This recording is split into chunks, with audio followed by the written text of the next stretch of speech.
Greetings, everyone. Pseudo here. Welcome back to Monthly Cup Extras. Sorry, it has taken me a short while to get this going. I've been pretty busy lately, and just finally found a moment to record. So, I almost skipped this game because this is actually game 3. Minocaro currently up on Zarrockar 2-0, but this game is really interesting, so I think it's worth casting and putting it up real quick. So let us get into this.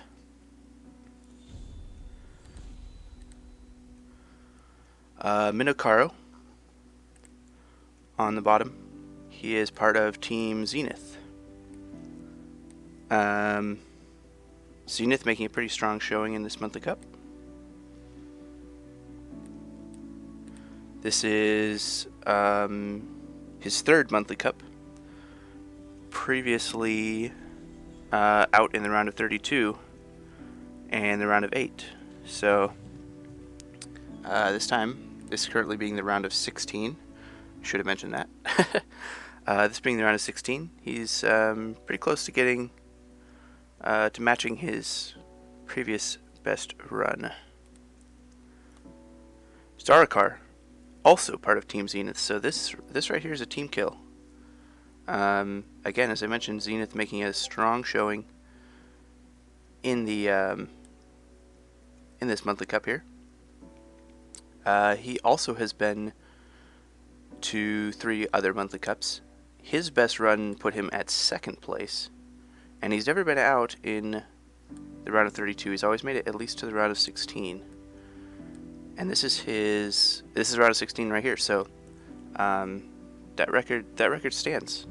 So both of these players obviously looking to move on, but even if put out at this point, it wouldn't be a terrible showing from them, and especially not from the team. Now onto the decks, and the reason why I wanted to show this. We have Zarrockar on red combat.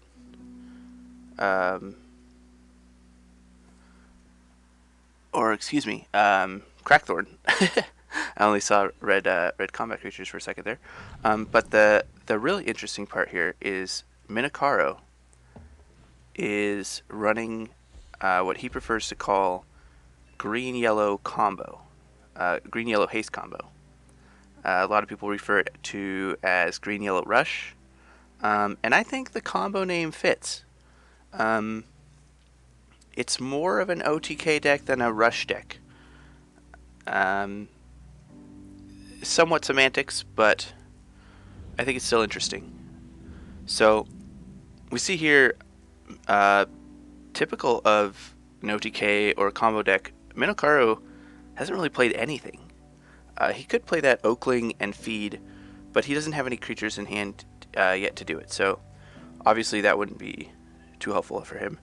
Zarrockar, I'm sure, does not have much experience playing against this deck, so this is a certain element that some players bring, and not just in Feria, in all games, where some players thrive off other players' inexperience, or rather forcing them into a situation of inexperience. In this case, Minocaro playing a pretty uncommon deck before this monthly cup, though after the monthly cup I heard it did have a small surge of play. However, this deck is very difficult to play, and from what I heard, people were not making very good use of it. So I'm not really sure how to cast this game, since it is so typical, because not only is Minocaro putting Zarrockar off his guard, he's also putting me off his guard. And obviously I've seen this game, so I don't want to say too much such that I spoil it. But I will do my best to go over what Zarrockar is trying to do and what Minocaro is trying to do.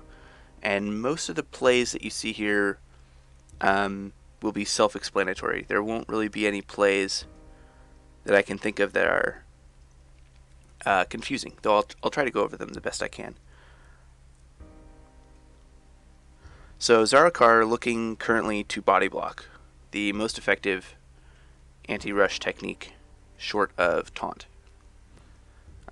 Obviously, since he's running green or green-red, he could have a couple taunts, but I would bet, and I didn't check this beforehand, but I would bet his only taunt creatures are his wood elementals. So mostly going to be relying on body blocking here to stop Minocaro.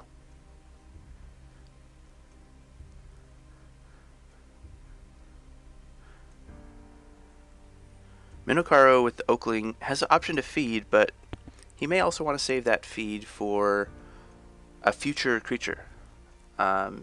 One strong combo that you can get off with this, and I'll go over that he did just feed in a second. Anyways, one strong combo with this is to play the creature, hit face, say for 7 or 8, maybe even 10 if you can get up to it, and then feed that creature immediately so that they don't have a chance to respond to it with, be it Voice of Truth, Last Nightmare, Frogify, etc. So here you can see he could have potentially used that feed on the 710, but there was no way to kill that Oakling that turn. So he opted to get this damage down this turn, and this sets up lethal for him, but and I don't know if I would have cast this game if this hadn't happened here. Zarrockar top decks Voice of Truth, and he had to top deck it because he only has one forest. If he had to draw into Voice of Truth, he wouldn't have been able to also play a forest. So this right here is huge, huge. Green-red has no way to deal with creatures of 14 HP just by hard removal and combat. They don't have hard removal, and it takes a long time to deal 14 damage in combat. So Voice of Truth is really the only answer to this. For instance, if that had been a 9-14 base stats, that would have been the end of the game right there. But Minocaro put a lot into that, so now Zarrockar has given himself a chance here. And setting up the body block again as well. He really cannot give Zarrockar, excuse me, I should be more specific here. Zarrockar cannot give Minocaro any opportunity. This deck is so much burst, as you can see in that one turn he did 11 damage, that even one turn being out of position could result in the end of the game for Zarrockar. Minocaro looking to finish out his lands. He's managed to stop all but one of the land locations that are within a one-turn attacking distance of his orb for a normal creature. Obviously, Wind Soldier was charge 3, can hit from much further out. And he actually opts to leave that space open for now. I guess just hoping that it's not gonna punish him. And Minocaro, excuse me, without really enough mana to punish anyways. He could, for instance, play the monk, buff the monk, kill the 3/4, and then place a desert and then hit with his follower, but he really doesn't want to hit for 2 damage. Minocaro really wants to just take as much time as he can, and you'll often notice he goes up to a full 9 cards before he plays anything. He did play Wisdom, but I think he's just looking for lethal at that point. So he'll often go up to a full 9 cards until he doesn't, unless he has lethal, obviously, and then play his cards. And I did manage to see a few of his other games, and I think I have them recorded, so we may be able to see more of this guy if I can find those. Zarrockar putting on pressure This is important. This puts a timer on Minocaro. Minocaro can't just stack up Feria and wait until he has enough removal to deal the damage that he needs to do. He has now, with the board as is, 3 turns. If you play something, there's Cypher's Wrath in Zarrockar's hand. There's an Axe Grinder in Zarrockar's hand. He probably only has about 2 turns. So there's a timer here.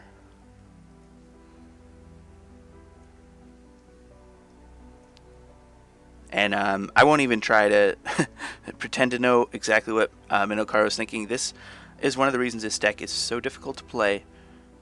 Once you start getting 8 and 9 cards in your hand, the number of possibilities is enormous.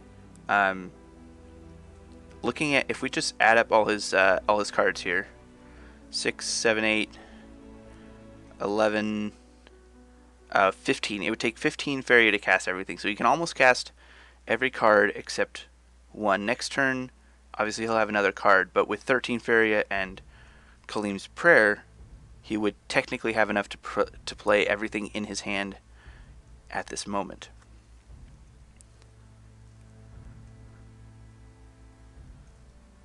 And and he just gets more Feria, and as I mentioned before, he's just going to go up to 9 cards and see if he can find a lethal from there. And there's that Axe Grinder I mentioned, which puts Minocaro at 1 more turn. Zarrockar currently has 9 damage on the board.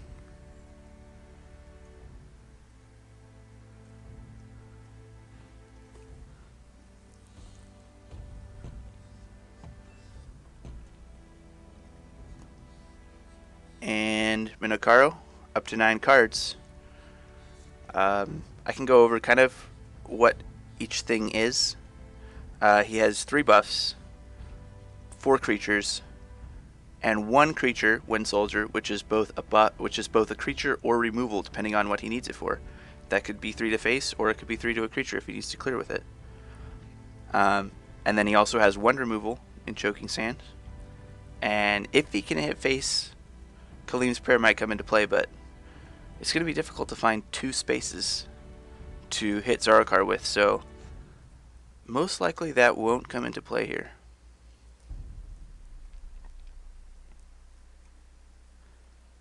Or I say most likely, if he's going to deal lethal this turn.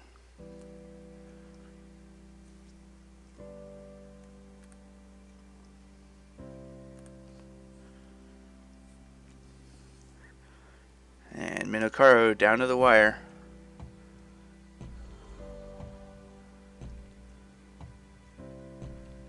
He uses a card, I believe, so he can draw a card.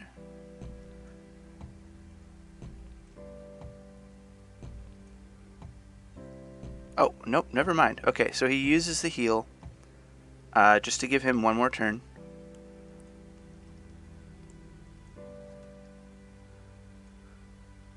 Zarrockar, if he had Flame Burst, he could have collected N+1, and then if he had top decked Flame Burst, rather.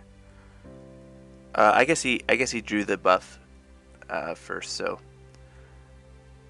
there were ways that Zarrockar could have won, specifically a buff and Flame Burst, but as we can see, he doesn't quite have it. And he's just kind of Zarrockar just kind of hoping, you know, he has no idea what might be in Minocaro's hand. Well, he probably has an idea of what might be in it, but you know, with 9 cards in hand, predicting what Minocaro will do is insanely difficult.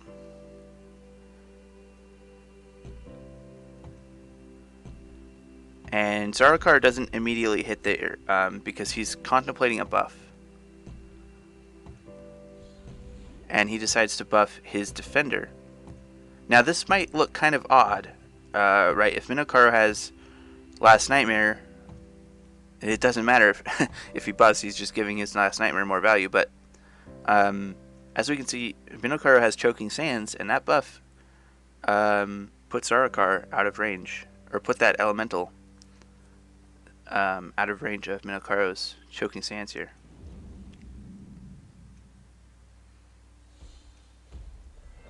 So Minocaro just looking to draw, digging for something. I won't say what, but I'm sure I'm sure many of you have some idea what he's looking for here.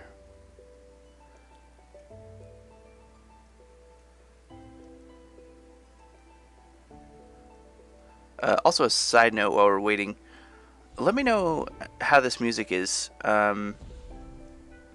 Actually, never mind. I'll continue that later. There is that card that he was digging for, that I'm sure many of you know is running this deck.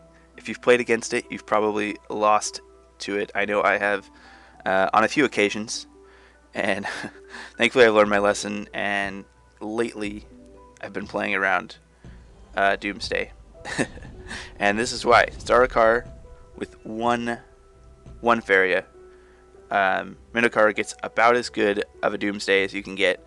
The only better one being if Zarrockar had been on 0 Faria and, say, hadn't had any lands near him. So Zarrockar can't play anything, but Minocaro, you know, pays the price, and he's down to 5 health. If you're wondering why he healed there, why Minocaro healed before he used Doomsday,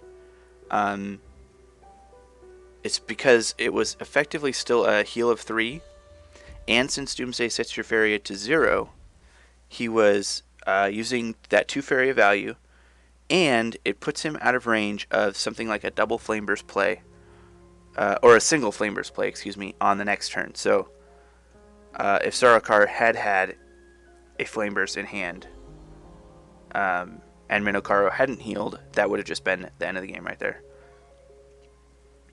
And now Minocaro kind of reverting to an older form of Rush, which is just to start, you know, hitting face for pings of 2 with your Templars and followers, or excuse me, monks and followers. And this sets up lethal because next turn he can deal 4 with that monk on board, as well as a follower, and then he can also place a land and deal another 3 with that Wind Soldier. So this is calculated by Minocaro. You know, he's not just dealing 2 damage to deal 2 damage. He's dealing 2 damage because he knows that if Zarrockar doesn't respond, he can win on the next turn. But we see Zarrockar has 3 Cypher's Wraths in hand. And actually, if we look at lethal here, even if he clears the board and plays nothing, Minocaro could play a follower and a monk. That would be 4, and then prayer plus 1. Oh, he would be just short. As is that lethal? Am I missing something here? It very well could be lethal, and I'm just missing it. Yes, that's actually lethal right there. So, this deck, very hard to see what's about to happen with so many possibilities all at once. But Minocaro does take it, and I wanted to show that game because that's a really interesting deck. As I've just discovered, it's also very difficult to cast because trying to understand what's going on the board is nearly impossible.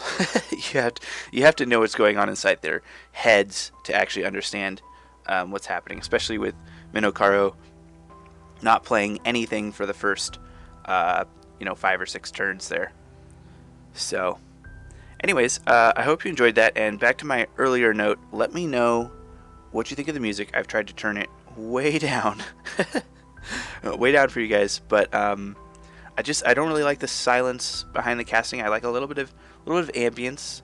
If you have some good royalty-free ambience that I can use that you recommend, definitely send that to me. I'm happy to give credit to those who make the music, but I'm definitely not looking to buy any kind of license or anything to music at the moment. So yeah, I'd love your feedback on that, and hopefully you enjoyed this game as much as I did when I was first watching it. I will see you guys in the next video.